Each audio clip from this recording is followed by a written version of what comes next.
guys, this is one. Welcome to Monster Movie Madness. In this series of movie reviews, I'm going to review monster movies like from the 80s and no B movies because I've never seen a single one. So, without further ado, this is the first episode. We're going to go from awesome to a little scary to holy crap. Holy crap is going to be about the level of Predator or Jaws. So, just on the lookout. I haven't seen Jaws yet, to tell the least. I'm going to see my father one day. I don't know when. To start off with, the reason why I have my blinds open and all the lights on, I made sure I checked all the cupboards and everything before I did this, just in case I give a negative review about this film. There will be a few guys that might come after me later. This movie is from 1984, the cult classic Gremlins. Is this movie really good, or do the Gremlins have to come and get me for the bad review I'm going to give it? Let's find out. The story. The story is about a young boy named Billy Pulitzer who gets a mogwai called Gizmo, which is this guy, as a pet before Christmas. He can sing, he can watch TV, he's intelligent, he can blink and everything. But there are 3 rules that you're never, ever supposed to do. And even though his father tells him the rules, Billy accidentally breaks them due to a little mischief. First, you don't get mogwais wet, because most of the time the duplicates aren't that happy. And they'll try to bite your fingers off. And keep it away from bright light, because bright light freaking kills it. But the most important of all the rules, no matter how much it cries or begs, or under any circumstances, never ever feed it after midnight. Even if it's a nice one, it'll turn into an ugly one. They turn into something like that guy up there. I don't have a full picture of a gremlin. So, when Billy Pulitzer breaks these rules, his picture-perfect town of Kingston Falls has a bizarre Christmas Eve full of gremlins. Now, first of all, it only starts with 3. Here's the main characters of the film, just to lay them out.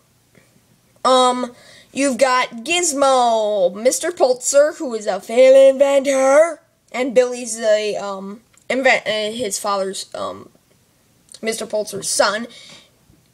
His mother, I don't remember the name of, because I actually only saw this once, so this is a mom you don't want to mess with. She kills 3 freaking gremlins in one scene. First one, she throws in a blender, turns it on, its guts go flying everywhere.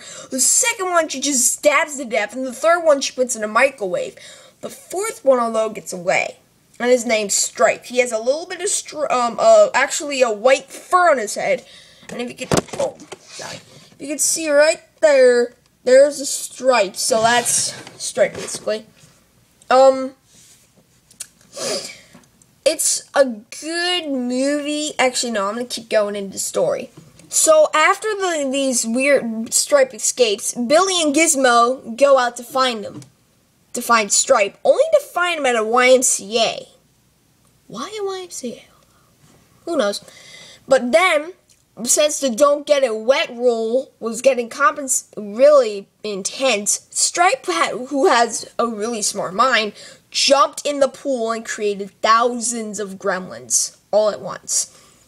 So after that, they're making madness. They're everywhere, freaking jumping all over houses, attacking, and it's kind of like they're off the wall. They're just everywhere. They go into a tavern and destroy like every bit of the tavern they can get. They force Billy's girlfriend to play by Phoebe Cates to like feed them and everything. There are 2 scenes in the movie that are probably the best. The bar scene and the movie theater scene. The bar scene just contains a bunch of stuff that you've never seen before in a freaking movie. The movie theater scene, although, is the funniest of the bunch, because the Gremlins, at the time this movie was made, or if at the time the movie takes place, Snow White was being re-released, so I guess they tied that in. Then finally after the Gremlins messed with it for a few minutes, Snow White and some dwarves comes on, and he's like, hi-ho, hi-ho, it's how you make me go, and they're all freaking crazy, and then, but crab heavens! Stripe, being the leader of them, has a gruesome death. You actually get to see him die in the sunlight, which is freaking scary. Because it starts it all happy, then it just freaking takes you away. It's like a joke. Because it was one of the first movies out of one other movie that year called Indiana Jones and Temple of Doom to be rated PG-13. Those two being the first movies to ever have that review. The special effects are good, honestly, and I've never seen the second one, and I've heard it's a really good one, so here's some facts about Gremlins. Okay, we have a few to go through. On VHS, when it was released in 1985, it made $79,500,000 in rental stores. That's a freaking lot of money. Gremlins totally, domestically, on its two release dates, Gremlins grossed $153,083,102 on its two release dates. The film's debut was on June 8th of 1984, the same day Ghostbusters was released on its second time.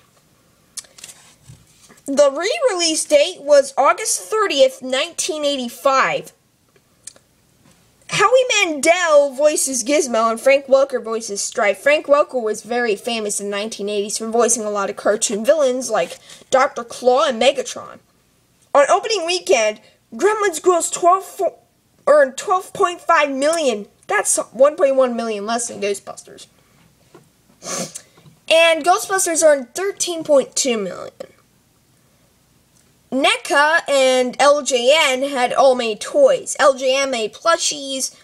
And here's two little known facts. Chuck Jones is actually in the movie.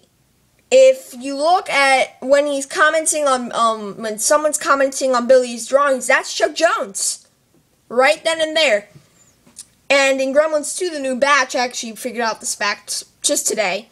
He canceled animation before he had canceled working on animation because it shows a little short of Bugs Bunny and Daffy Duck before Gremlins 2 to set the tone of the film.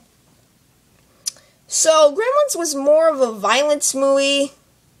It was actually basically it's three genres: fantasy, violence, and comedy. Now, what do I give it? 5 out of 5. Best, and this is my opinion, best monster movie without any computer-generated crap. Best of the best. Next time, I might be reviewing Jaws. Or a little bit of a lighthearted one. See you guys. And next time, oh yeah, Mr. Pulitzer needs to say something important. Now, at the end of the film, Mr. Pulitzer rounds up and actually starts accelerating to the best frickin' thing in the movie. Listen to what he says. First minute. Well, that's the story. So if your air conditioner goes on the fritz, or your washing machine blows up, or your video recorder conks out, listen. Before you call the repairman, turn on all the lights, check all the closets and cupboards, look under all the beds, because you never can tell. There just might be a gremlin in your house. Yeah!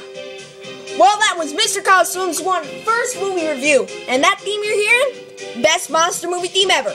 Well, see ya, guys. So, if your internet conks out, check to see if there's a gremlin anywhere.